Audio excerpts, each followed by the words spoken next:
Hola, ¿qué tal? Muy buenas tardes. Bienvenidos a todos a una edición más de Hagamos un Trueque, un evento de TLC Magazine México.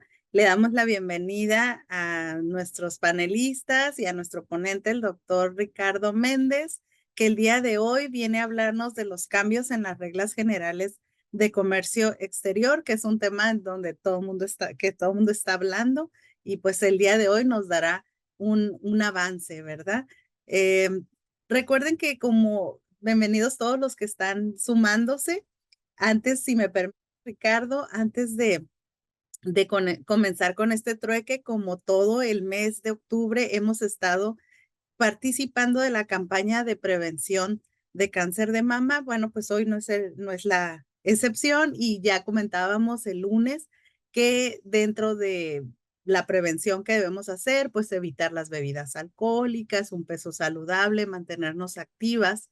Eh, También pudiera considerarse importante limitar las terapias hormonales y reducir el consumo de tabaco. Pero ¿cómo le vamos a hacer una vez que sabemos que tenemos que ir al médico? Bueno, los primeros cambios que deberíamos notar son, deberíamos ver una apariencia o textura distinta en la piel de los senos, y entonces ahí tendríamos que ir con un médico. Si también encontramos cualquier bulto de apariencia diferente a lo normal, ya saben, la revisión médica, la revisión autoexploración debe ser en el quinto día después del periodo, y entonces ahí podríamos notar algún tipo de cuestiones extrañas. ¿Y qué pasa? Bueno, pues nuestro médico nos va a indicar los exámenes que debemos hacernos, si es necesario consejería genética, en el caso de personas con antecedentes familiares, y también a lo mejor pudieran sugerir que se hicieran frecuentemente los exámenes. Pero ya saben, una vez que nosotros detectemos algo extraño, tenemos que ponernos en manos de un equipo médico. Vuelvo a recordar, pregúntenle si ya se hicieron los exámenes, amigas, vecinas, compañeras de trabajo, a todas las mujeres que están aquí y que conocemos. Bueno, continuamos. Y ahora sí, si me permiten, voy a presentar la semblanza del doctor Ricardo Méndez. Actualmente es director de consultoría en TLC Asociados, socio de Trail College, y dentro de su trayectoria, pues tiene las certificaciones en ISO 37001, 37301. Está certificado también como perito en compliance por el Instituto de Oficiales de Cumplimiento. También tiene certificación en ISO 31000, en 31022, 37301, certificado también en las reglas de Incoterm 2020, también en competencias de conocer, en el estándar 13.000, sí, 1301, y en el estándar 0707. También ha sido profesor de asignatura a nivel licenciatura y maestría en diversas universidades de Baja California. También instructor autorizado para impartir cursos de capacitación por parte de la Secretaría del Trabajo y Previsión Social. Es articulista de temas aduaneros y de comercio exterior en TLC Magazine y algunas otras revistas especializadas. Autor de más de 8 libros en materia aduanera y comercio exterior. Le damos la bienvenida al doctor Ricardo Méndez, que ya sabemos que es una eminencia y garantía de que nos va a actualizar con todos los cambios. Bienvenido, Ricardo. ¿Qué tal? Muy buenas tardes a todos. Muchísimas gracias, Lupita, por la presentación. Un gusto saludar al doctor Máximo Carvajal Contreras. Ya tenía tiempo que no lo veía más que ahí en las grabaciones de YouTube. Y también aquí a mi amigo Héctor Castro. Un placer que estén conectados. Y bueno, sin mayor preámbulo, déjenme compartir una presentación en donde vamos a abordar eh, algunos temas de interés. Obviamente me encantaría todos los puntos, sin embargo, que vamos a hablar de los más relevantes, incluyendo, bueno, pues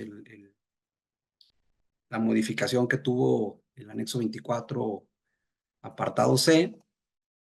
Pero bueno, vamos a irnos por partes y Vamos a comenzar.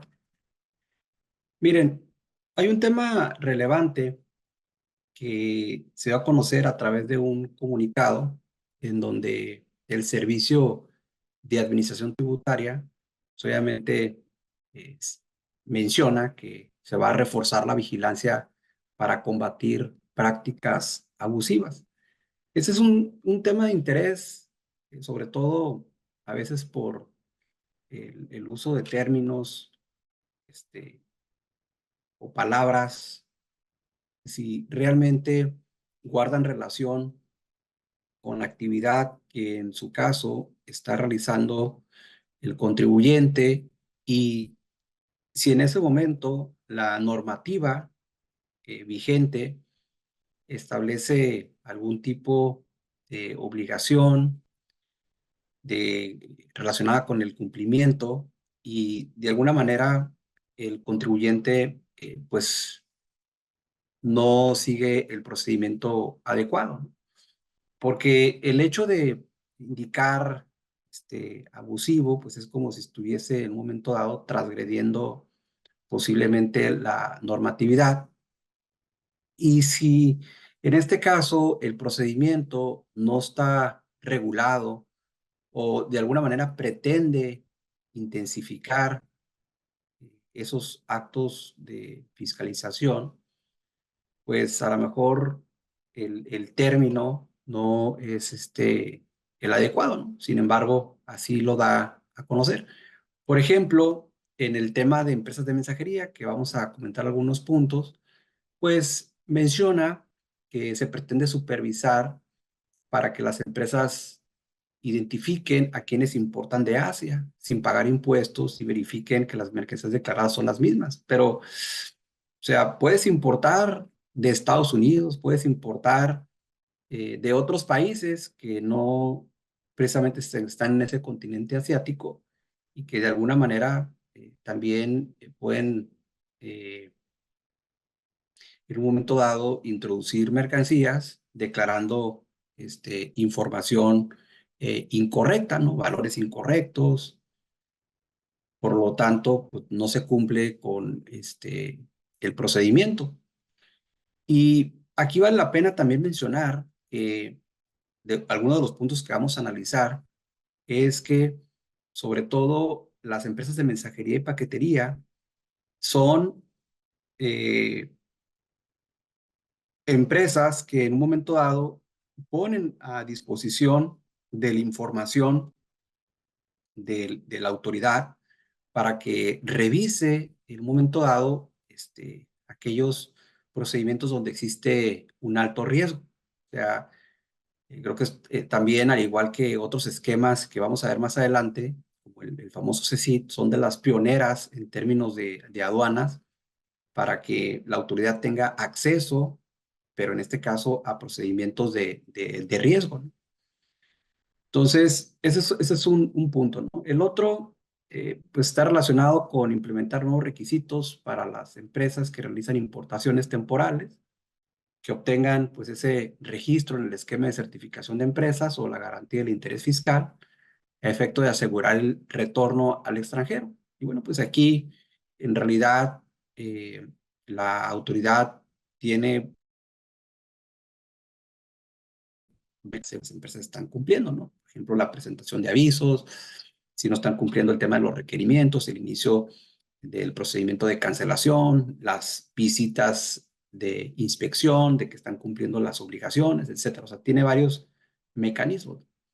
Entonces también, si bien es cierto, se establecen nuevas obligaciones, o sea, no deriva de una práctica abusiva, ¿no? Porque se supone que son empresas certificadas y que están cumpliendo con sus obligaciones, no solamente las fiscales, también las aduaneras y con temas de seguridad social.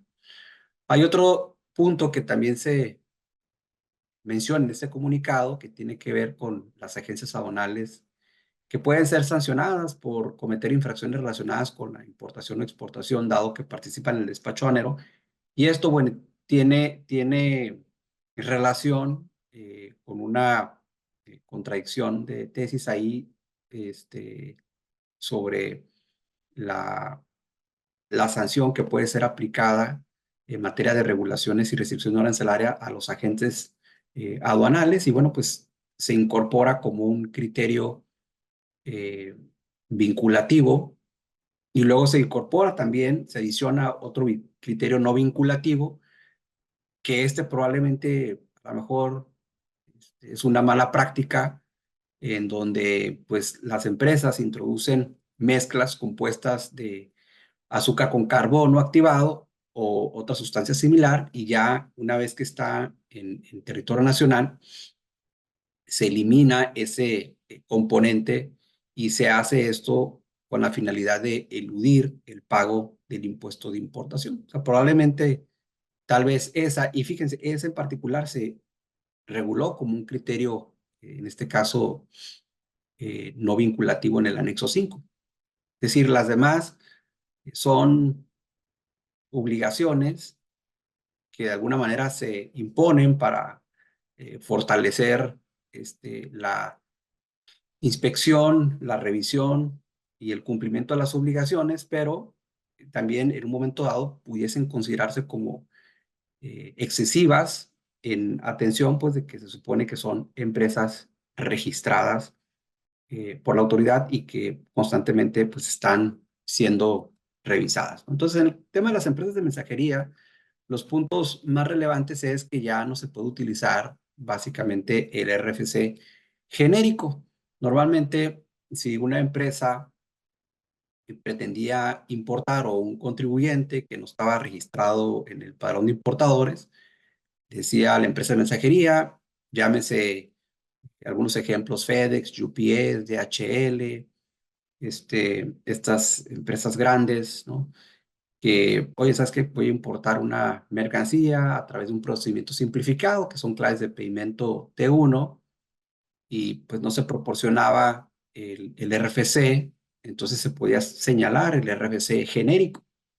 Y bueno, pues esa homoclave pues estaba regulada a través de reglas, ¿no? Entonces lo que se hace es eliminar esa homoclave, por consiguiente, ahora es necesario, en principio, declarar el RFC del importador o del exportador y si en un momento dado no se realiza, por lo menos se tiene que declarar el RFC, en este caso, de la empresa de mensajería y paquetería. Ahora también, bueno, pues se precisa que el despacho que van a realizar con este procedimiento simplificado, pues se refiere a las mercancías que están siendo por ellos transportadas, que básicamente es una precisión que se hace en la redacción de este párrafo de la regla 733, pero también se menciona que se va a dar a conocer en el portal de la NAM cuáles son las empresas registradas como empresas de mensajería y paquetería, porque en realidad no son muchas. De hecho, el registro por lo menos requiere, por ejemplo, que tengan como capital social de $1 millón. O sea, no cualquier empresa se puede registrar ante la NAM como de mensajería y paquetería. Otra cosa es que en México hay empresas que pueden obtener a lo mejor un registro en relación con este reglamento de paquetería y mensajería que regula la Secretaría de Infraestructura, Comunicaciones y Transporte y son una empresa de mensajería y paquetería local. Pero las que utilizan el procedimiento simplificado, o sea, es decir, que realizan operaciones con clave de pedimento T1, esas registradas por la NAM, o sea, tienen que cumplir una serie de requisitos que normalmente pueden ser únicamente empresas grandes o empresas, en este caso, transnacionales, ¿no? Adicionalmente, hay una modificación importante porque las empresas de mensajería y paquetería pues tienen que presentar eh, un reporte detallado de las operaciones que realizaron en el mes anterior, ¿no? Por ejemplo, si estamos en el mes, en este caso, de octubre, cuando concluye el mes, pues en el mes de noviembre tendrían que presentar, en este caso, un reporte de las operaciones que realizaron con las empresas de mensajerías. Obviamente esta obligación todavía no tiene vigencia, va a entrar en vigor el 1 de enero del 2025 y la parte importante es que anteriormente solo se regulaba para tráfico aéreo, entonces ahora también va a ser, en este caso, para terrestre. Entonces, creo que eso es uno de los puntos importantes para empresas de mensajería. Ahora, también en lo que se refiere a utilizar el procedimiento simplificado, pues ya habíamos comentado que se debe utilizar el RFC del importador o de la empresa de mensajería y paquetería, pero también se debe de detallar en el campo de observaciones a nivel partida que se declaren los datos del importador.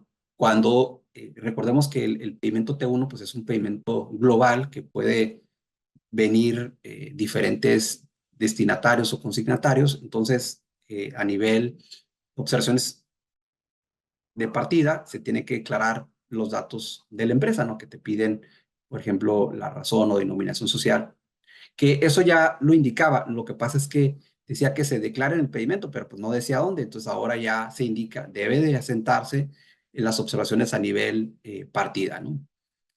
Luego se menciona que en el esquema pues no va a ser aplicable para mercancías que no tengan valor, porque también eso es común, voy a mandar por empresa de mensajería y pues no tiene ningún valor, o se declara una descripción genérica, por ejemplo, artículos diversos, varios, es un regalo, es un obsequio, etcétera. Entonces, se debe de precisar cuál es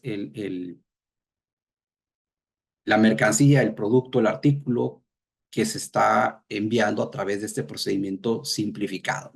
Esto obviamente, si quieres utilizar ese esquema, ¿no? De lo contrario, pues tendrás que hacer un pedimento y ahí sí tienes que clasificar las mercancías y detallarlas como lo establece la normatividad, ¿no? Y se especifica que el procedimiento simplificado va a ser utilizado para tráfico aéreo y terrestre, o sea, dejando fuera, pues en un momento dado, al tráfico marítimo, ¿no? Pero si aún así, ¿no? Aéreo, terrestre, uno pensaría que es expedito la entrega, ¿no? Y sabemos que se lleva su tiempo, ¿no? Ustedes pueden pedir, por ejemplo, algo de aquí de la zona fronteriza al interior del país por una empresa de mensajería y te dicen eso te va a llegar en 3, 4 días. O sea, no es necesariamente expedito, ¿no? Y bueno, pues en la parte relacionada con lo que viene siendo las causales de cancelación de este registro, pues obviamente el proporcionar, por ejemplo, información falsa en la renovación. O sea, antes mencionaba en la solicitud de inscripción, entonces tú dices, bueno, pues ya estoy inscrito, pues ya ahí terminó. Y ahora pues no, o sea, es decir, también en la renovación. Y se establecen controles que están más relacionados con aspectos fiscales que al final del día la empresa, normalmente las empresas pues tienen obligaciones fiscales, obligaciones de seguridad social y las aduaneras, ¿no? Si es que se dedican a comercio exterior. Entonces, se está dando mucho la situación en donde se deben de cumplir obligaciones fiscales que en este caso las va a revisar la autoridad, que en ese supuesto la autoridad competente sería la Dirección General de Investigación Aduanera, que es la ante la que se realizan estas gestiones. Entonces, la NAM, pues es la que tendría que revisar que se estén cumpliendo, ¿no? Entonces, aquí, de entrada, que las empresas sean cumplidas, o sea, que no sean incumplidas, que no realicen operaciones inexistentes. Ya sabemos los famosos EFOS, esas empresas que realizan operaciones, en este caso, simuladas, y que no haya transmitido indebidamente pérdidas fiscales, que eso se está viendo también en la certificación de IBJEPS y en el Registro General de Certificaciones, que ahorita vamos a comentar al respecto. No contar con sellos digitales vigentes, que hayan vencido o que hayan sido restringidos para expedir los comprobantes fiscales, no estar como no localizado o inexistente, que esto pues también está vinculado con el 69 B. Se precisa la garantía de audiencia, es decir, cuenta, en este caso, con 10 días pues, para la presentación de pruebas y alegatos cuando la autoridad haga un requerimiento, y la penalización por cancelación aumenta de 1 a 3 años para gestionar el registro. Es decir, si antes te habían cancelado porque no cumpliste alguna obligación, entonces la penalización era de 1 año, entonces ahora aumentó a 3 años, ¿no? Entonces es importante esta parte. Y bueno, pues realmente no hay, o sea, sí se realizan bastantes operaciones de empresas de mensajería y paquetería, pero en realidad no hay muchas empresas autorizadas bajo estos registros, ¿no? Pero pues era importante comentar estos puntos por cuanto al comunicado que envió la autoridad. Entonces, ahora vamos a entrar a la modalidad de la certificación de IBJEPS y aquí es donde vamos a profundizar un poco más. Y les decía, pues existen obligaciones fiscales, obligaciones de seguridad social, obligaciones normativas o corporativas, por cuanto al tema de los socios, accionistas, representantes legales, y obligaciones también operativas y administrativas.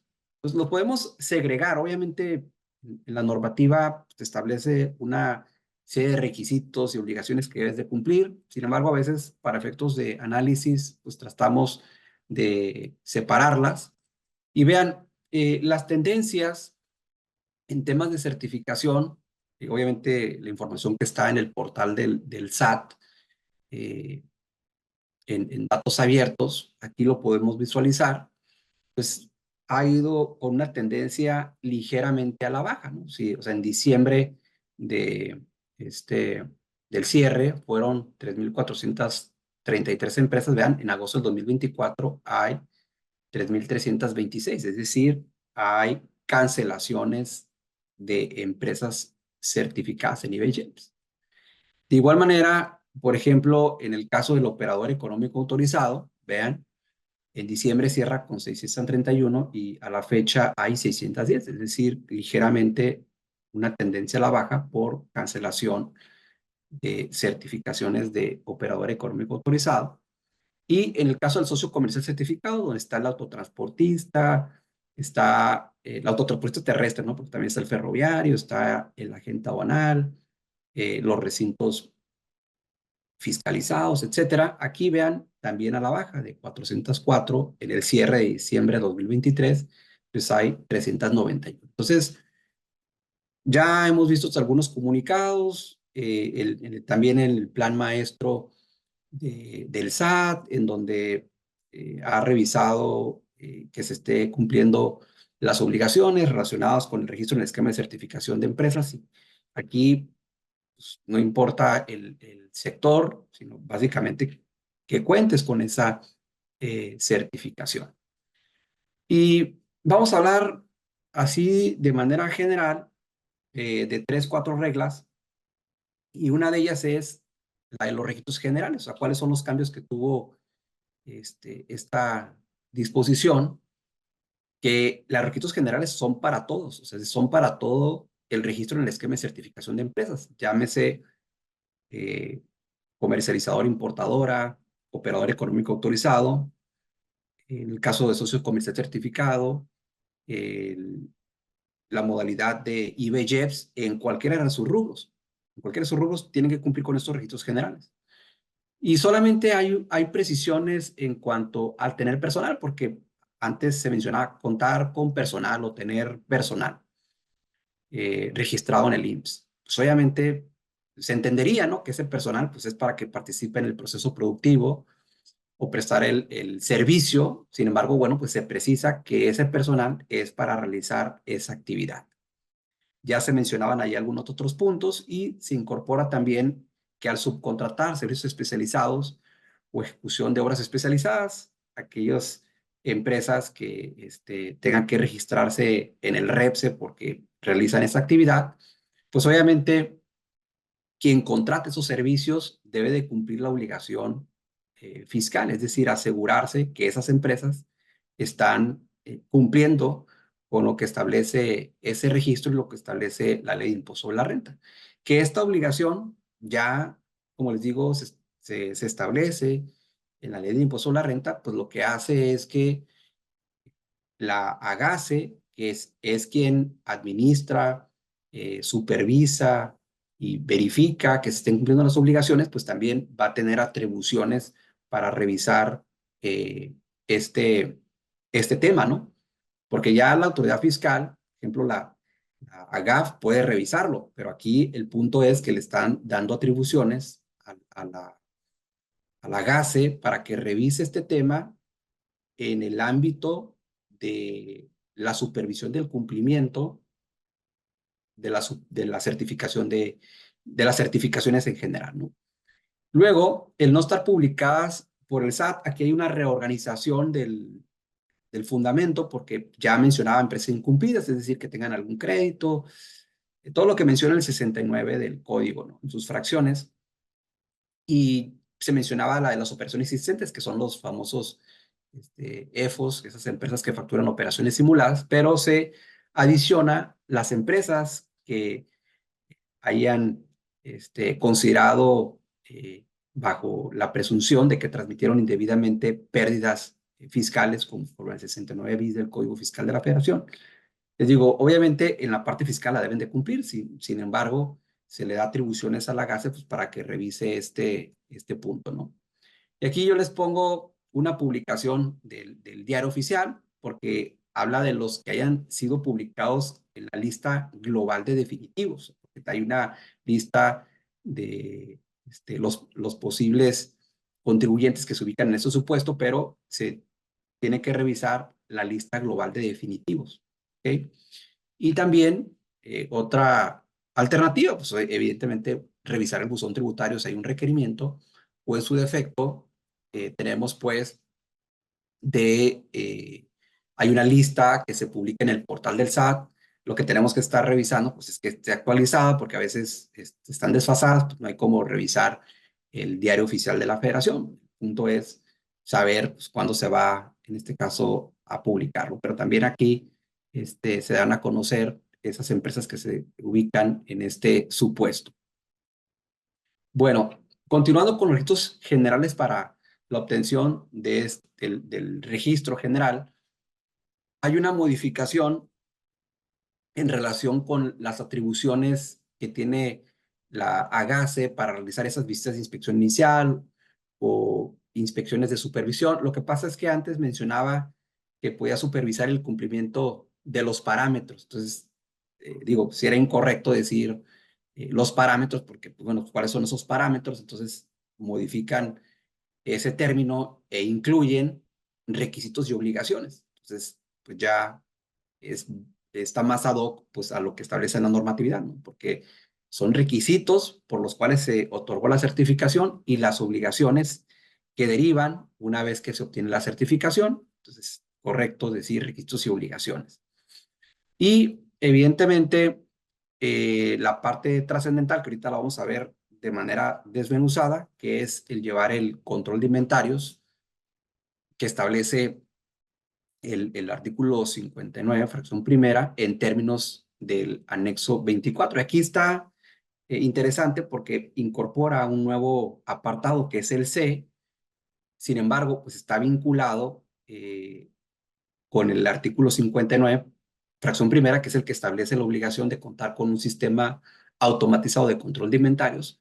Pero no debemos dejar de lado, que eso es súper importante, que que los requisitos o las obligaciones no derivan de la ley aduanera propiamente para este tema. Es decir, el sistema de control, el sistema automatizado de control de inventarios está vinculado primero pues con la ley aduanera 59 fracción primera y también está vinculado con el decreto IMEX, ¿sí? En temas del artículo 24, donde establecen las obligaciones y la regla 431 en donde se establece cuáles son los retos que va a cumplir y obviamente el anexo 24, el apartado A general. Pero los requisitos y las obligaciones para obtener la certificación están relacionados con el artículo 28A de la ley del IVA y el 15A de la ley del IEPS. que eso lo vamos a ver ahorita en unas tesis, porque obviamente ahí en esa parte, si nosotros consideramos o pretendemos decir, oye, ¿sabes qué?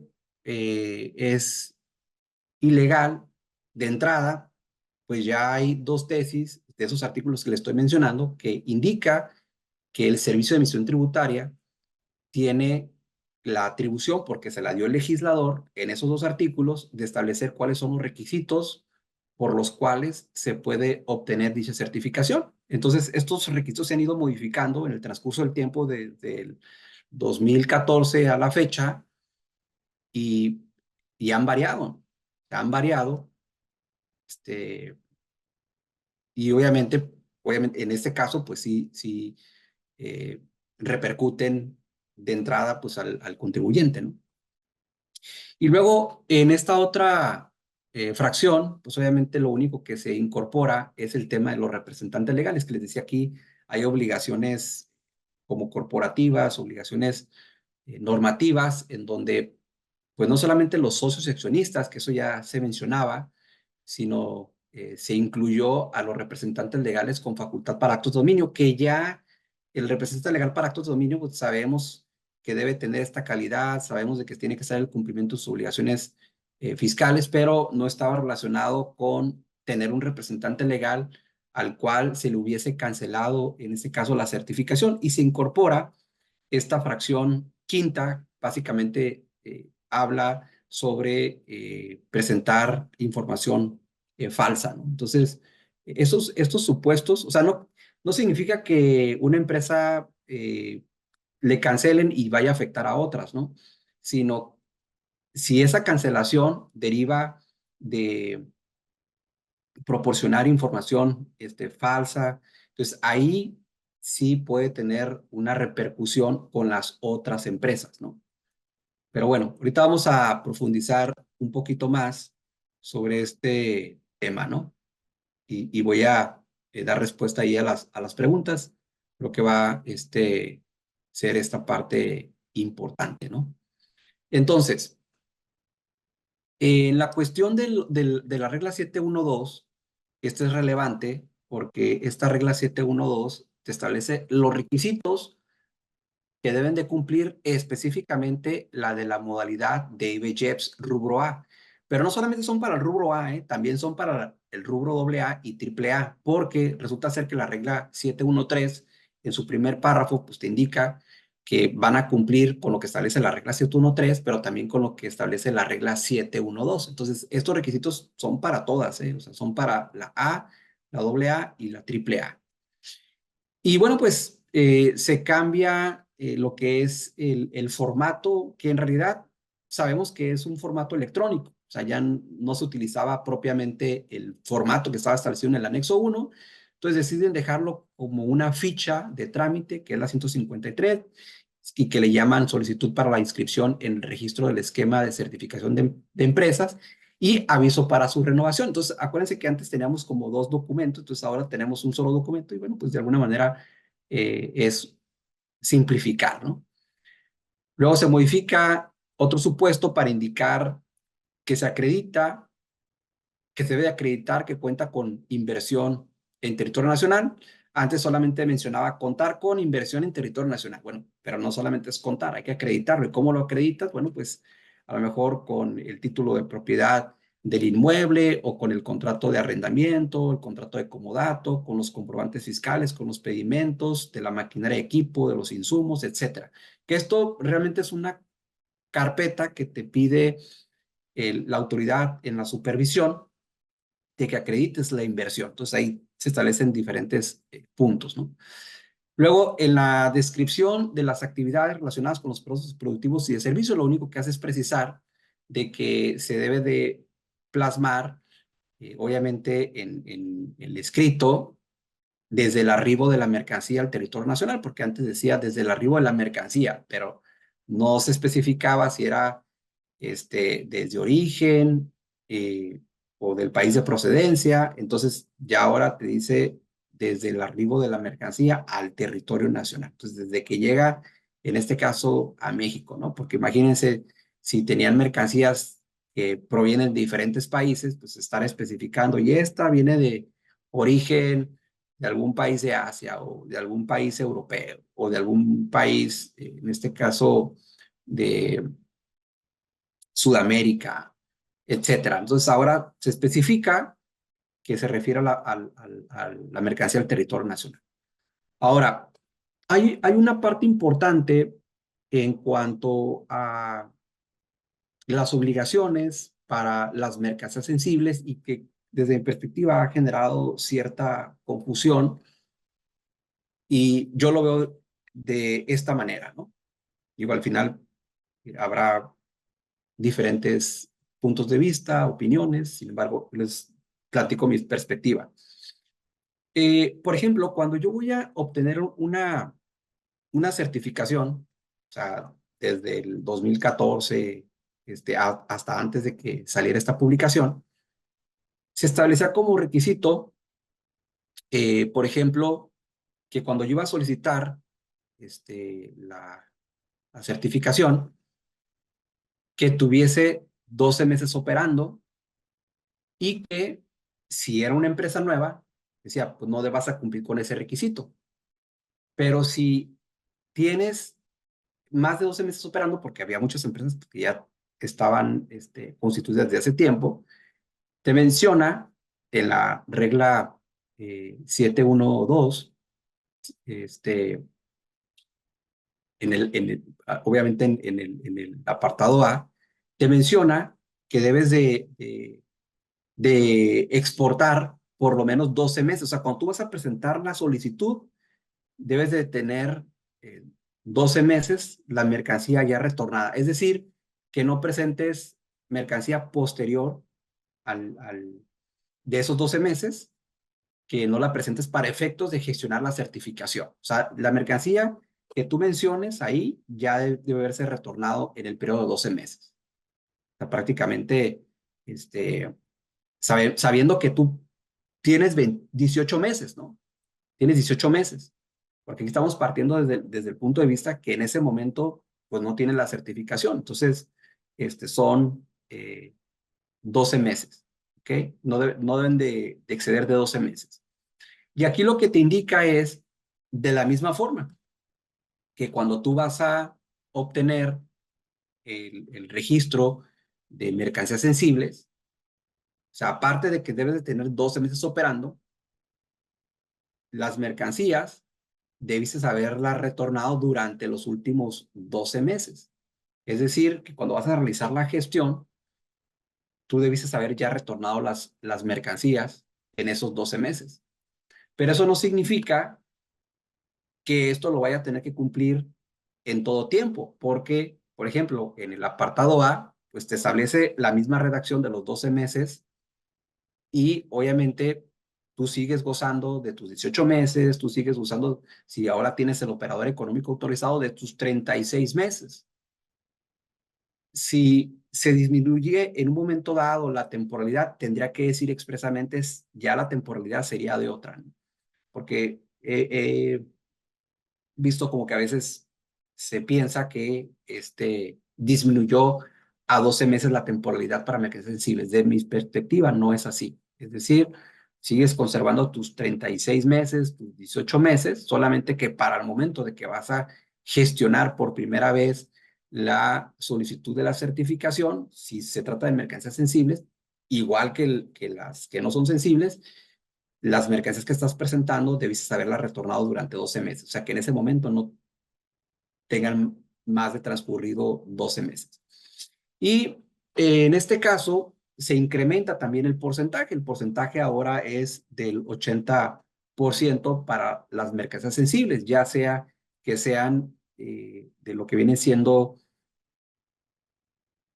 mercancías o insumos que vas a someter a procesos de elaboración, transformación o reparación, o aquellas que deriven de actividades de servicios que vas a retornar en su mismo estado. En los dos casos estamos hablando del 80% para mercancías sensibles, es decir, acero, textil, aluminio, desperdicios de cobre, de metal, estaño, y lo que vienen siendo algunos insumos de confitería y el caso del tabaco.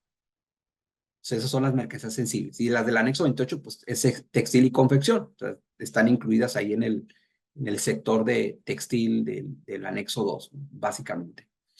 Y la parte clave aquí es que voy a cumplir con los dos porcentajes. Para las mercancías no sensibles voy a cumplir el 60% y para las mercancías sensibles voy a cumplir el 80%.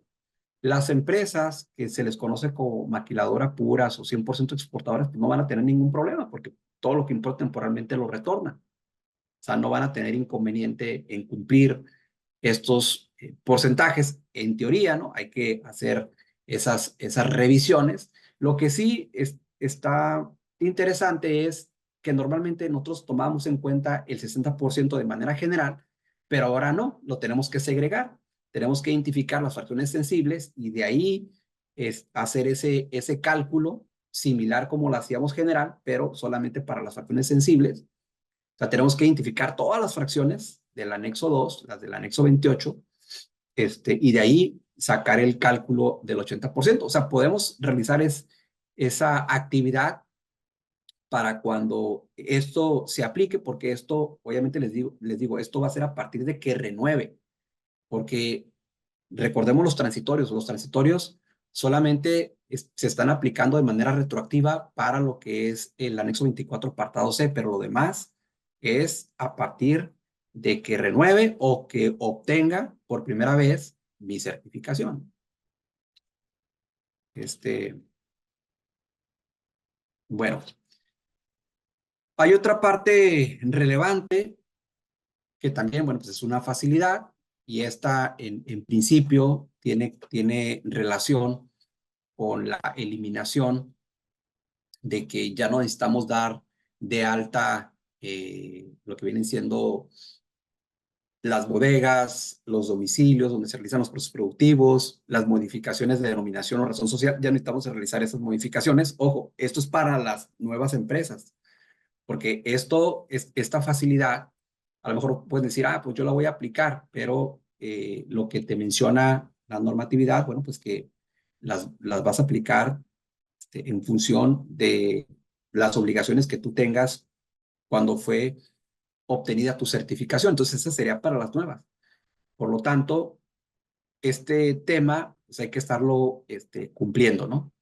Y luego, una parte relevante, que vean cómo tiene relación también con las modificaciones del anexo 24, ya no es suficiente con que tengas la presentación del informe de descargo, del inventario inicial o existente con estatus de válido. Ya no es suficiente, sino que la información de los pedimentos a descargar corresponda a las claves de los mismos y al periodo que se reporta. Eso quiere decir que a veces los usuarios se confunden, ¿no? Y meten fracciones que no le corresponden a la clave de pedimento o a un periodo que no corresponde. Entonces la autoridad a lo mejor te lo estaba validando y ya no es suficiente con que esté válido. O sea, lo que se está diciendo es que no porque tenga un estatus de válido significa que está correcto, sino que debe de tener congruencia con la clave de pedimento y con el periodo, ¿no?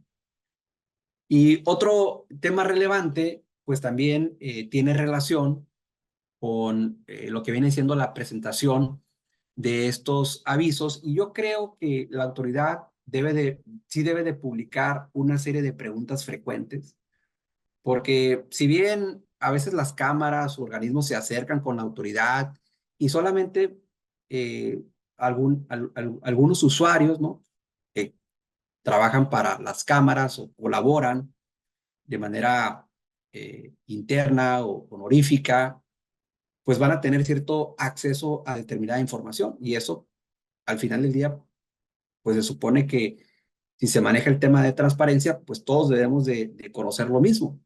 Y por eso es importante que la autoridad sí publique una serie de preguntas frecuentes como lo ha hecho en otras ocasiones. O sea, no sería la primera vez en donde haces ciertas aclaraciones a través de estos tipos de cuestionarios y los publica en su portal. Digo, pues para lo menos difundir y crear un criterio unificado, porque si no, pues cada quien va a entender lo mismo. A lo mejor yo puedo ir a preguntarle algo en una mesa de trabajo y yo voy a redactar lo que yo entendí y otro puede ser que escriba otra cosa, ¿no?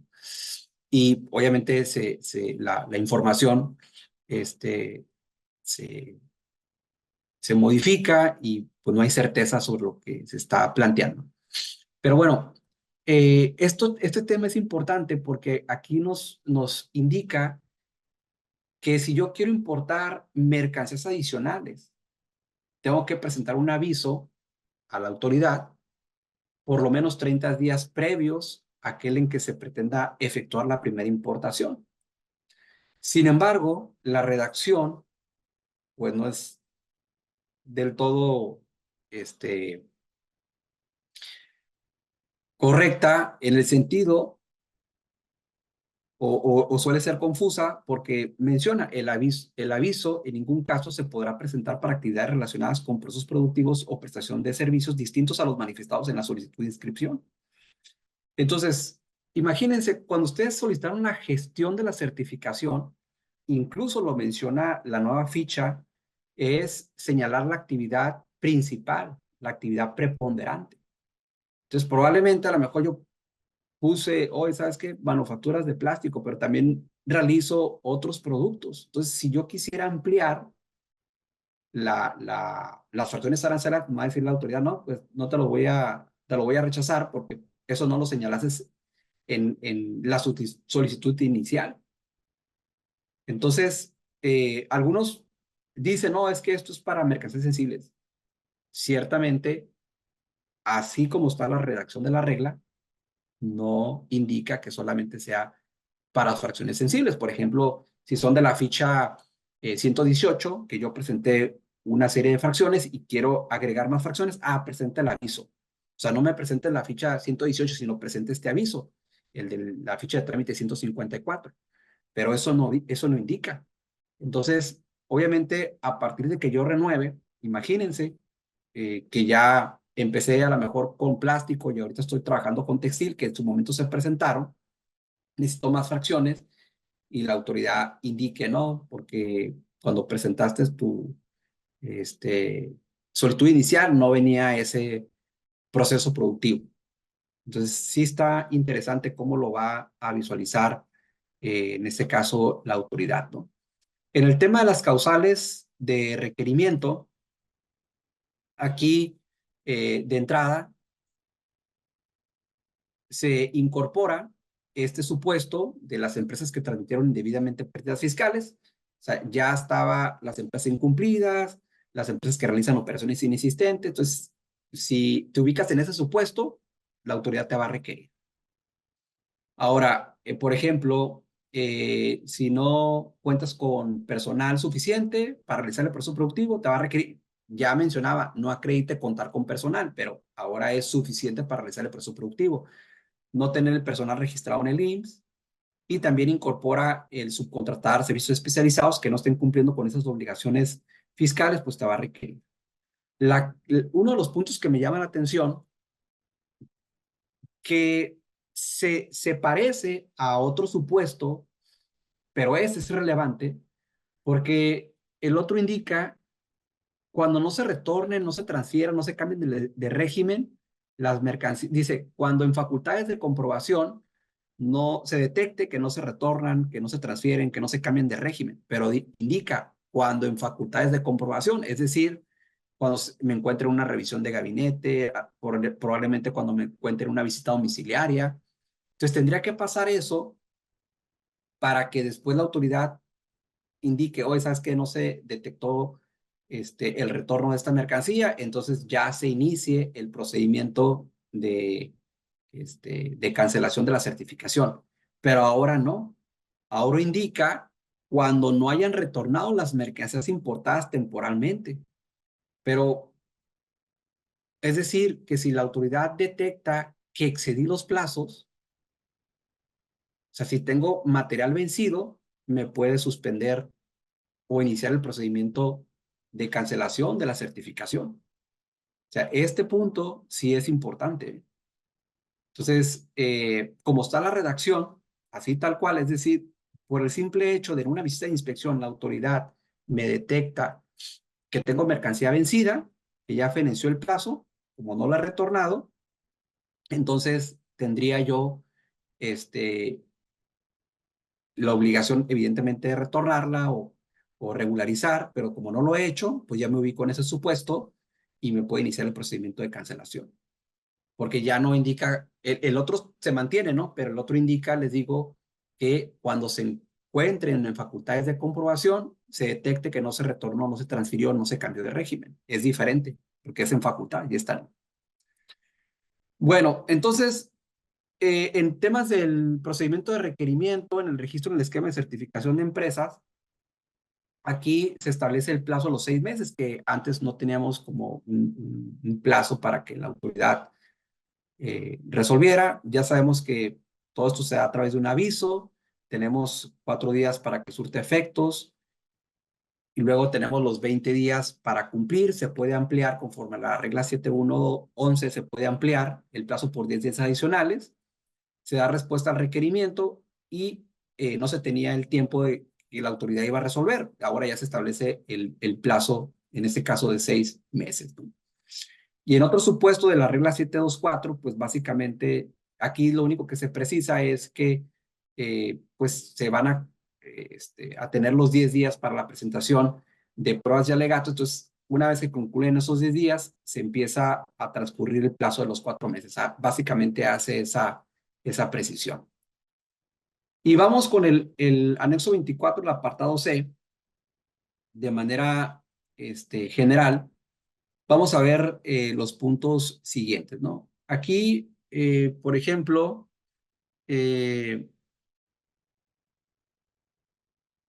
menciona, hay una pregunta de un colega que dice, el alcance es solo para IMEX. ¿Qué sucede con empresas que no son IMEX y tienen solo certificación OEA? ¿Es necesario llevar el control de inventarios del anexo 24? Bueno, recordemos que, por ejemplo, a lo mejor pudiese ser un exportador, ¿no? Entonces, es importante que la obligación de contar con un sistema de control de inventarios está establecida en el artículo 59, fracción primera. Habla de manera general. Las empresas deben de contar con un sistema automatizado de control de inventarios. Ese es en general, importadores y exportadores. Ahora, solamente las empresas que tienen un programa IMEX, como lo refiere la regla 431, como lo refiere el propio decreto IMEX, se establece que van a cumplir los requisitos que señala el anexo 24.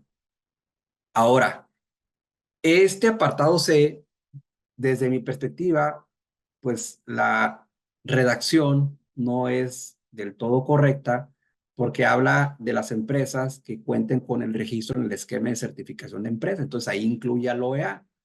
Pero también los objetivos, si vemos los objetivos, pues evidentemente no son, eh, no guardan relación porque en los objetivos se indica que solamente sería para las importaciones y temporales y comprobar el retorno o la salida de esas mercancías importadas temporalmente. Por lo tanto, desde mi perspectiva, entendiendo y haciendo esta interpretación, eh, sistemática, es que solamente aplica para las empresas IMEX y que tengan el registro en el esquema de certificación de empresas de la certificación IVA EYEPS, es decir, que realicen importaciones temporales. Si realizan, por ejemplo, importaciones definitivas, pues van a tener un sistema automatizado de control de inventarios como lo refiere el 59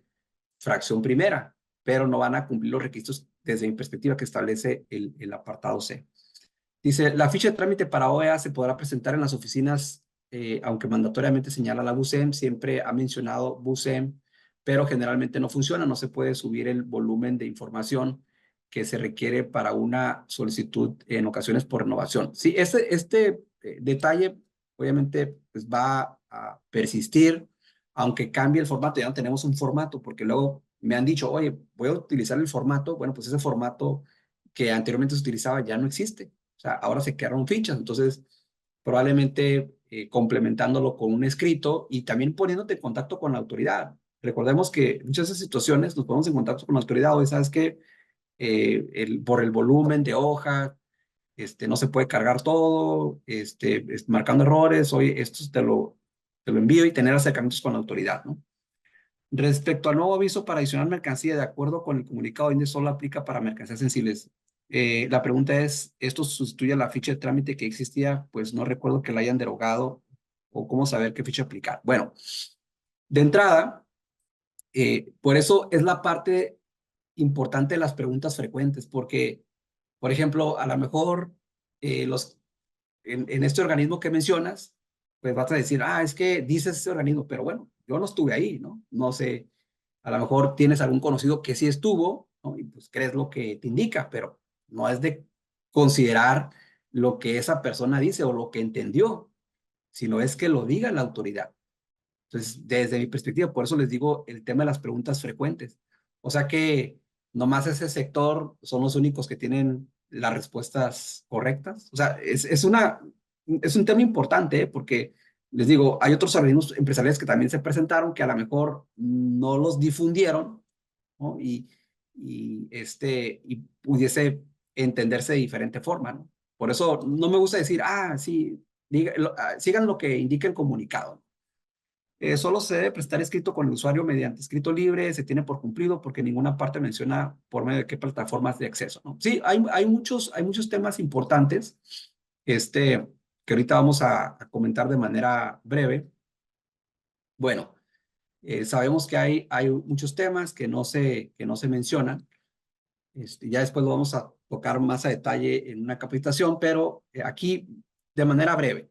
Menciona, de hecho, se establece una obligación indirecta, ¿eh? Una obligación indirecta en el decir que debes de contar con un sistema corporativo, pero la obligación, obviamente les digo, lo que establece la ley aduanera, el 59, fracción primera, la regla 431, el decreto IMEX en su artículo 24, es tener un sistema automatizado de control de inventarios. Esa es la obligación por ley, ¿no? Entonces, decirme, oye, tienes que transmitir del sistema corporativo la información esencial de los catálogos, módulos de aduanas y reportes al sistema automatizado de control de inventarios. O sea, de entrada te establece una obligación indirecta de decir que debes de contar con un sistema corporativo. Entonces, ¿qué es un sistema corporativo? Yo sé que algunos dicen, no, pues es un ERP, es un MRP. O sea, debe de definirlo la autoridad. ¿Cuáles son las características que debe de tener ese sistema? Yo sé que en ocasiones se asume, pero es importante pues, que la autoridad lo mencione, ¿no? Porque la información dice que se debe recibir electrónicamente y también dice debe de recibirse en el plazo de 48 horas. No toda la información se va a recibir en el plazo de 48 horas porque hay otra información vinculada con la operación, con la gestión aduanal, que esa se va a presentar a más tardar al momento del pago del pedimento. Es decir, si el pedimento tiene, por ejemplo, es un pedimento consolidado semanal, bueno, pues ese se va a pagar a la semana siguiente. Si es un pedimento virtual consolidado, bueno, pues ese se va a pagar dentro de los 10 días siguientes o dentro de los 20 días siguientes, como lo establece la normativa, entonces va a variar, o sea, no todo es así. Ahora, permitir el acceso en línea a la autoridad aduanera y otorgar al usuario la contraseña. Yo sé que hay inquietud en el sentido de que, oye, ¿sabes qué? Primero, ¿qué significa acceso en línea? Acceso remoto también es en línea. eh, Acceso vía web es en línea. Me está diciendo que le comparta el usuario la contraseña de acceso, pero no me está diciendo la ruta, cuál es el procedimiento. Obviamente, eh, aparentemente se puede presumir que la autoridad copió la redacción de lo que estaba redactado para el esquema CECID del Sistema Electrónico de Control de Inventario de Importaciones Temporales, el famoso CECID, porque menciona una redacción muy similar, solamente que en lugar de 48 horas hace mención a 24 horas. Entonces, el presentar el escrito libre con la información requerida te dice que se va a hacer ante la oficialidad de partes de la GAS. Entonces, por ejemplo, aquí una pregunta es, pues, ¿cómo la presento? Entonces, bueno, una sugerencia puede decir, oye, ¿sabes qué? Primero te voy a eh, proporcionar, obviamente, el escrito que cumple con el 18A y 19 del Código Fiscal, porque eso es lo que se entiende por escrito libre, como lo menciona el glosario y la regla 122. Entonces, te voy a proporcionar cuál va a ser la forma de conectarte, porque esa es la que tengo en la actualidad. Y te voy a poner, por ejemplo, un pequeño manual o guía de qué es lo que vas a consultar, qué es lo que puedes revisar, porque aquí esto es relevante siguiendo los objetivos que busca, ¿no? Porque también debemos de hacer esa interpretación armónica y sistemática, porque, oye, voy a tener acceso a todo, pues no, porque en los objetivos, primero menciona que es para temas normativos, entonces, cumplir lo que establece la ley aduanera, la ley del IVA, la ley del IEPS, que ahorita vamos a ver esa parte, lo que establece las reglas generales de comercio exterior, el decreto IMEX, ¿no? Y obviamente es para comprobar la salida de mercancías, los retornos y lo que se encuentra pendiente y para generar reportes para cumplir los requerimientos normativos y de las autoridades. Que esto obviamente lo transcribí, pero aquí es súper importante cuando indica generar reportes para cumplir los requerimientos normativos. Bueno, pues es que lo que establece la propia legislación. Pero también algunos dicen, no, es que yo tengo que entregarle lo que me pida la autoridad porque ahí indica generar reportes para cumplir los requerimientos de las autoridades. Sí, a lo mejor puedo decir, sabes que te voy a dar el reporte que tú me pidas, pero con base en lo que establece propiamente el anexo 24. Que esto a veces se confunde porque en realidad, pues sí me puedes pedir lo que tú quieras, pero del listado de los datos que me pones, no los que se te ocurran, ¿no? Y esto poco a poco, pues se tiene que ir, en este caso, delimitando, ¿no? Entonces, aquí está la información de manera general, el tema de los catálogos, los módulos de aduanas, el módulo de reportes, que si nosotros vamos a catálogos, por ejemplo, está la denominación de razón social, la clave en el RFC, el número de IMEX, el domicilio fiscal o plantas, tema de la fracción arancelaria, la descripción del material, unidad de medida de la TIGIE, los productos como la fracción arancelaria, la descripción del material, unidad de medida. O sea, es lo básico. Y eso es lo que yo debo mostrar, lo básico. El módulo de aduanas, vean, las entradas, el número de pedimento, la clave de pedimento, la fecha de entrada. Es lo básico. El módulo de materiales, número clave de identificación, descripción, unidad de medida, cantidad de mercancía. La información aduanera de salida, el número de pedimento, fecha del pedimento, clave del pedimento y obviamente el proceso de descarga automático que se debe hacer, primeras entradas, primeras salidas. Y en el tema de activo fijo, vean, descripción de la mercancía, que ahí se incluye la marca y el modelo, el número de pedimento, fecha del pedimento y la clave del pedimento. Eso es lo que me está pidiendo. Y en el tema de reportes, me pide reporte de entrada. ¿Qué información le voy a proporcionar? Pues lo mismo que me establece la normativa. Número de pedimento, clave de pedimento, fecha de entrada declarada, datos del contribuyente, que viene siendo el RFC y la razón social. En el reporte de salida, lo mismo que me está indicando el propio fundamento. Número de pedimento, fecha del pedimento, clave de pedimento, descargas con método PEPS, datos del contribuyente, RFC y razón social. Y en temas de reporte de saldo de mercancías de imposición temporal, pues obviamente los saldos por fracción arancelaria de esas imposiciones temporales, INs, AFs, incluyendo el RFC y la razón social, y en reporte de materiales utilizados, pues lo que se haya consumido en el proceso productivo por un periodo que la autoridad lo determine, de un mes, de 2 meses, como ella quiera sacar el reporte, el RFC y la razón social deben de ir. O sea, eso es lo mínimo que me pide. Entonces, les digo, este esquema básicamente es lo que yo visualizo. O sea, anteriormente todo esto se registraba directamente, entonces la parte que está indicando es que todo debe de provenir del sistema corporativo. Es decir, el source del data debe venir del sistema corporativo y hay otra información que se va a complementar. ¿Cuál es la de 48 horas? Esta es la de 48 horas, pero también hay otros datos que se registran ahí mismo y estos deben de quedar a más tardar del pago del pedimento y solamente daría ese acceso, en este caso, en línea. Obviamente yo lo visualizo en ese esquema, a lo mejor alguien podrá de otra manera. Les decía, en las auditorías, por ejemplo, nos piden estos tipos de reporte en donde lo más detallado es el tema de la secuencia, es como la parte sensible. Entonces, no me están pidiendo un reporte de esas características. Yo no debo de presentar esta información desde mi perspectiva. Si ustedes quieren dar más datos, pues obviamente posteriormente se puede generar una problemática, ¿no? Y el tema de las sanciones, es decir, ¿cuál sería el incumplimiento? Obviamente, si el sistema no está actualizado, pueden derivar ciertas sanciones en otros actos, pero en este en particular debemos de tener en cuenta que vienen sanciones económicas, que se puede presumir que las mercancías son de procedencia extranjera.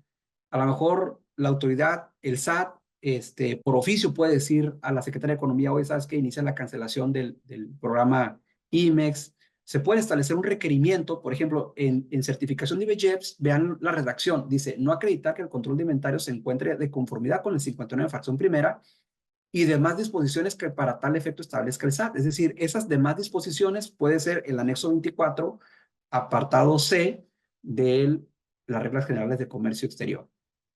Y también esas son como las graves que pueden presumirse, por ejemplo, que la autoridad presuma que se están alterando los registros de las operaciones, que se están ocultando, que se están alterando, que se están destruyendo total o parcialmente, o bien que considere esta eh, última causal, aunque fue de las que incorporó, de que, ¿sabes qué? Pues no estás cumpliendo con la obligación, como lo establece la regla 721, porque recordemos que la 721 se vincula con los requisitos por los cuales se te otorgó la certificación en su primer párrafo.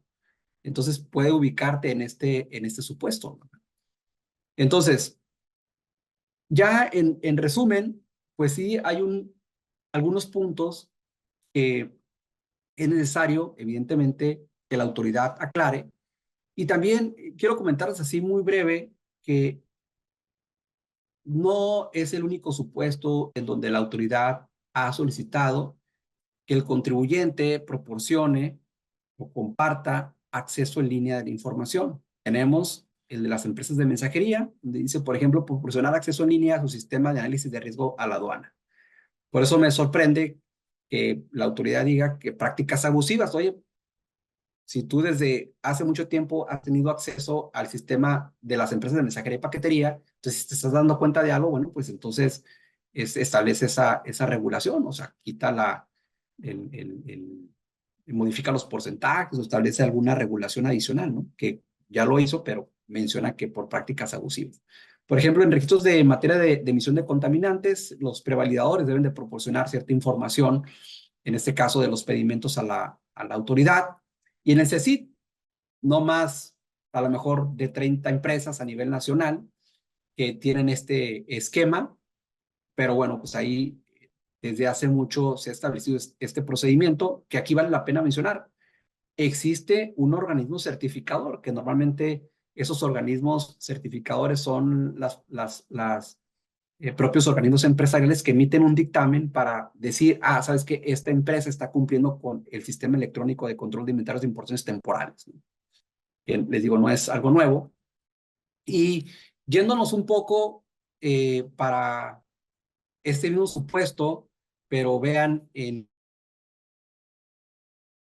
la ley del JEPS sobre juegos con apuestas y sorteo, básicamente está regulado para el tema de los casinos, en donde también pues se les indica en un momento dado que deben de proporcionar esta información a la autoridad y debe de estar conectado en línea y en tiempo real y que en ese periodo, en el 2010, pues obviamente surgieron diferentes controversias y pues uno de los argumentos era que se violaba la garantía de legalidad tributaria, ¿no? Porque iba más allá de lo que establecía la norma, etcétera. Y pues de entrada se comentó que no se violó la garantía de legalidad. En ese mismo supuesto, se comentó que no se viola la garantía de igualdad. Es decir, oye, si nosotros nos pusiéramos en un ejemplo de decir, oye, ¿sabes qué? ¿Por qué a las IMEX que no son certificadas tienen un sistema de control de inventarios distinto a las IMEX que cuentan con el registro de certificación de empresas de IBJEPS? Que será lo mismo como decir, porque una IMEX tiene que cumplir con el anexo 24 y una que no es IMEX, o sea, un productor, un fabricante, una empresa manufacturera nacional, porque tiene que cumplir solamente con tener un sistema de automatizado de control de inventario sin cumplir los requisitos del anexo 24, ¿no? O sea, sería como algo similar, ¿no? Entonces, bueno, pues aquí se mencionó que no viola la garantía de igualdad en ese artículo 20. Otro supuesto es también que no se considera una ley privativa y no viola el artículo 13 constitucional. Y también hay otro en ese mismo sentido de que no viola la garantía de libertad de comercio, es decir, oye, pues no me dejas trabajar, ¿no? Porque estás realizando actos de fiscalización en línea. Entonces, bueno, pues también se comentó que no hay esa violación de la garantía de libertad de trabajo. Esos son escenarios, ¿eh? Si lo pusiera yo como algo similar. Hemos visto también supuestos, por ejemplo, en el caso de las causales de los padrones de importadores, que obviamente aquí excede lo que establece por ejemplo, el reglamento. O sea, el reglamento establece como 5 causales de suspensión de padrones, pero la regla, en particular 133, establece 47 supuestos, ¿no? 47 fracciones con diversas causales. Entonces ya la, el tribunal pues indicó, ¿sabes qué? Se transgrede el principio de reserva de ley y de subordinación jerárquica al prever supuestos de suspensión no regulados en la ley aduanera ni en su reglamento. Pero ¿qué pasa en la práctica? Pues se siguen suspendiendo por ciertos motivos que no están establecidos en el reglamento. O sea, lo que voy es que a veces no se cumple lo que se menciona en estas tesis, ¿no? Otro, por ejemplo, ya se mencionó, el artículo 28 de la ley del IVA no transgrede el principio de legalidad tributaria. ¿Por qué? Porque el legislador le otorgó a través de esa cláusula habilitante al SAT para que norme cuáles son los requisitos que deben de cumplir las empresas que pretendan obtener una certificación en IBJEPS. Por lo tanto, pues si ponen el anexo 24 apartado C, pues lo más probable es que digan, no, pues es que tiene en este caso atribuciones, ¿no? Entonces, de manera general, también no vulnera el principio de reserva de ley, las reglas generales de comercio exterior del periodo 2014 y 2015, que fue cuando se impuso la obligación a través de reglas, pues se mencionó que no vulneran el principio de reserva de ley porque la ley indica que el SAT puede establecer esas regulaciones y de igual manera en el 15A de la ley del IEPS, que no transgrede el principio de legalidad tributaria. Es decir, lo mismo que dice el 28A de la ley del IVA, pues lo pusieron en el 15A de la ley del IEPS, porque recordemos que son dos eh, leyes impositivas que son las que te otorgan el beneficio del crédito fiscal. Entonces, por ese lado, creo que va a estar muy, muy, muy complejo ese tema, ¿no? Entonces, bueno, hasta aquí es lo que quise compartir con ustedes para que veamos, pues, aquellos que consideren y establecer un medio de impugnación, pues hay algunas cuestiones que pueden tomar en consideración, ¿no? Pues lo importante aquí es que debemos de exhortar a la autoridad que emita estas preguntas frecuentes, aclaratorias, porque lo único que va a originar es que hay una interpretación subjetiva por parte del SAT, que actúe de manera discrecional, que pida información fuera de lo que establece la normatividad. Y pues eso, al final, eso sí, es abusivo, ¿no? El que te pida cosas que no están establecidas en la ley, en las disposiciones normativas, ¿no? Pues hasta aquí mi participación. Eh, hay unas preguntas aquí rápido. En preguntas frecuentes daría un criterio legal válido para aplicación o excepción. Creo que no debería ser esa o sí. Bueno, pues sí, por lo menos daría más especificaciones. Y otra es que creen lineamientos, así como existen los del CECID, que creen algún lineamiento. O sea, también eso puede ser. El acceso sería el anexo 24 al RMP de Sistema de Contabilidad de Inventarios. Pues es el sistema que tú tengas, ¿no? O sea, existen infinidad de sistemas, es el que tú tengas y si tienes acceso remoto, pues solamente acceso remoto y ya mencionamos solamente a la información que se está mencionando y para lectura, ¿no? Obviamente yo puedo decirle, no, pues también, como tú vas a tener una clave de acceso, pues imagínate, ¿no? O sea, cuando se conecte ese usuario con esa contraseña, pues prácticamente, coloca hasta unas sirenas, ¿no? Pues para saber que ya se está conectando la autoridad, ¿no? Sería pensar a mediano plazo desarrollar un RP en este 24 y dejarlo como módulo para el gobierno. Sí, pues más, pero bueno, el tema del sistema corporativo no es obligatorio como tal porque la normatividad indica que es un sistema de control de inventarios, ¿no? Para efectos de estos temas. Si no cuentas con un RP, bueno, no sé si quisieron decir RP que procede, estima usted que puede haber una prórroga. No, pues esto ya está en vigor, ¿no? Más bien que se posponga, pues probablemente, dependiendo de la presión que haya por parte de los organismos empresariales, por parte de los usuarios, a lo mejor lo único que se pudiera hacer es extender, como cuando salió el tema de la carta aporte, ¿no? Que se va a entrar en 3 meses y luego otros 3 meses y luego otros 3 meses, puede ser, o sea, no estoy cerrado, ¿no? Ojalá que sea así en pro de los usuarios. La autoridad quiere consultar inventarios y saldos. Esto se ejecuta hasta que se cierran los pagamentos virtuales. Sí, claro. Si tienes un cliente OEA, se puede tomar 20 días, claro. Por lo tanto, la información de estos reportes está desfasada. ¿Cómo afecta lo que busca? Bueno, va a estar desfasada lo nuevo, pero lo que ya haya cerrado, pues ya debe estar ahí, ¿no? O sea, eso es importante. O sea, a lo mejor al día si estás en octubre, pues no vas a ver lo de octubre, perdón, si estás en octubre, pues no vas a ver lo de octubre porque eso se cierra hasta noviembre, ¿no? Pero vas a ver lo de los meses anteriores. O sea, es en función, si la autoridad te hace un requerimiento, bueno, pues sabes que es por este motivo, no está concluido porque es lo mismo si va y te revisa ahorita, ¿no? Físicamente, pues no tiene los pedimentos de cierre, pues, no ha concluido el mes, ¿no? El plazo, dice el plazo de transmisión de 48 horas, a partir de qué momento se computaría si se indica la información restante, deberá enviar máximo el pago del pedimento. No, pues es al máximo al pago del pedimento. O sea, lo otro ya debe estar, por ejemplo, vamos a suponer un número de parte. Un número de parte, la descripción, la cantidad, esa la tienes que tener registrada, la unidad de medida la tienes que tener registrada ya. Eso sería en el plazo de 48 horas. Haces la operación, entonces ya se va a generar un saldo, le vas a poner el número del pedimento, etcétera. Entonces eso va a ser antes de que se pague el pedimento.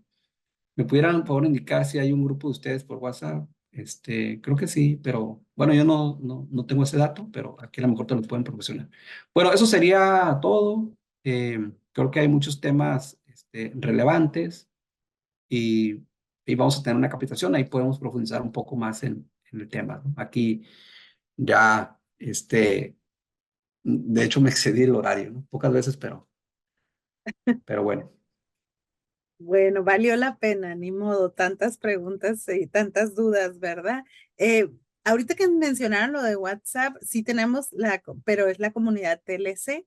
Les paso por ahí información y es a través donde se pasa toda la información.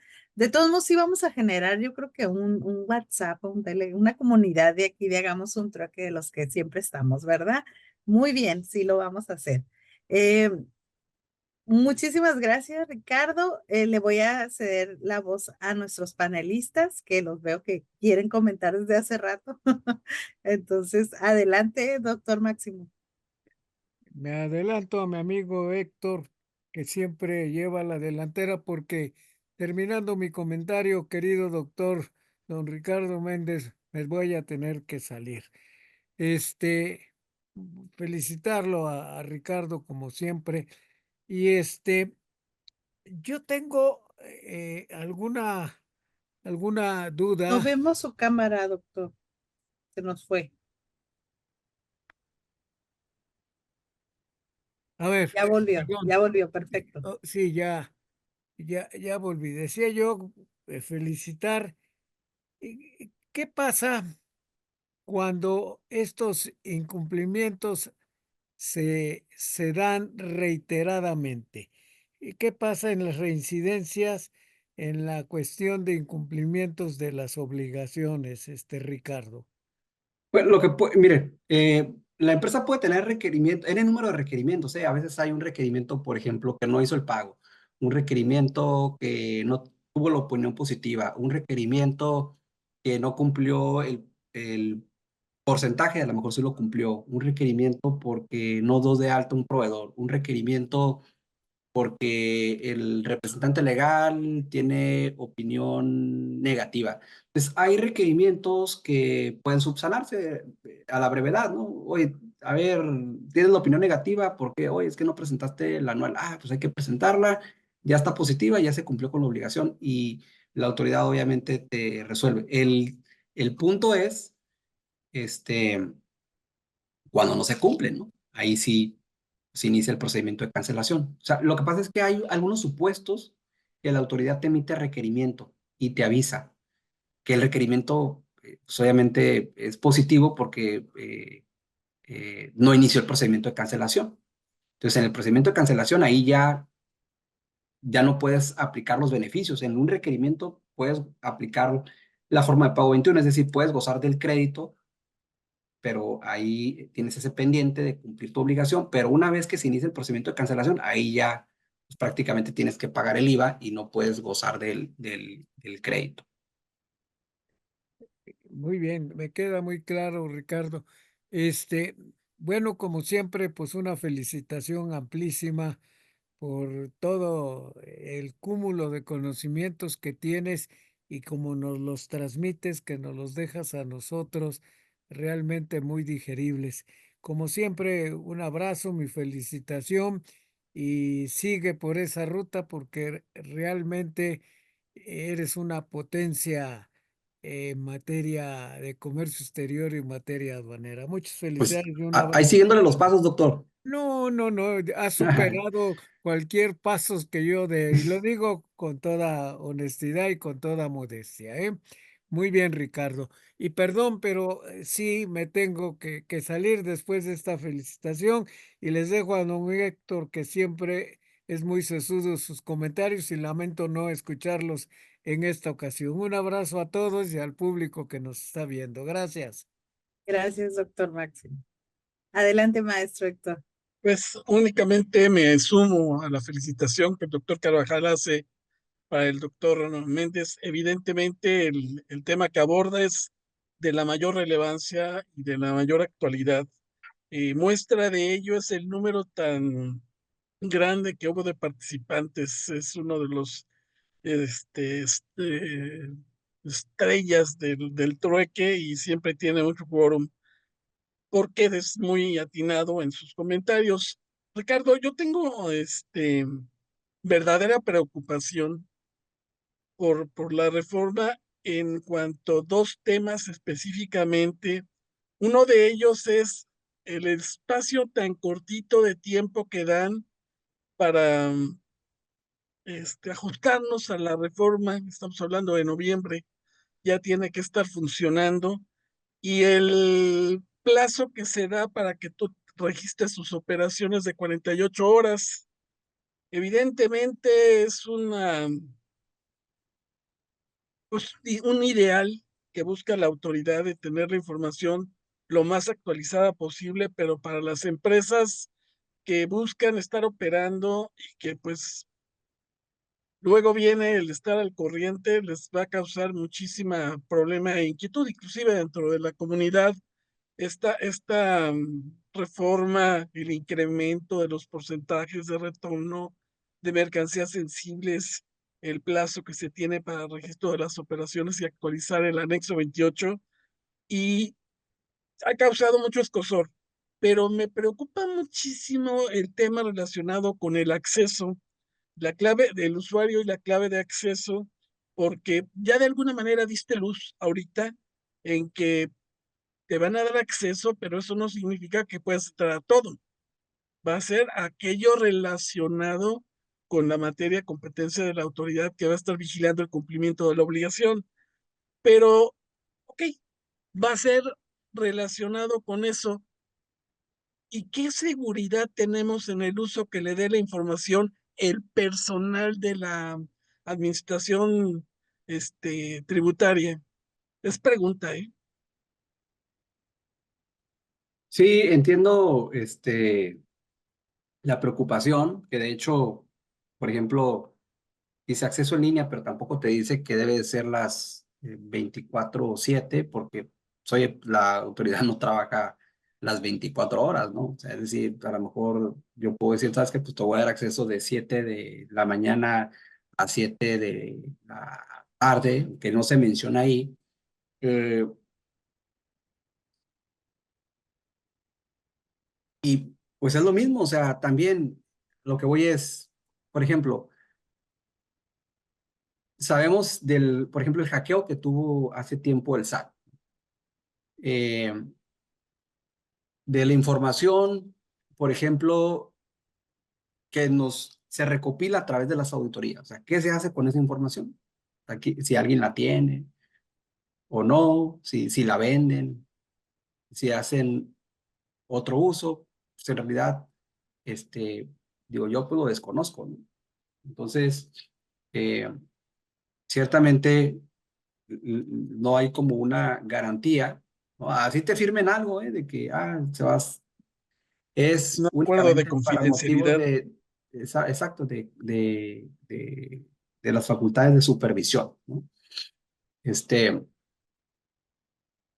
ese es uno de los puntos, ¿no? O sea, no hay ninguna garantía.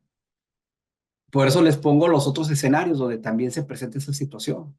Y a lo mejor ahí, porque hay muy pocas empresas, pues no generaba tanto ruido.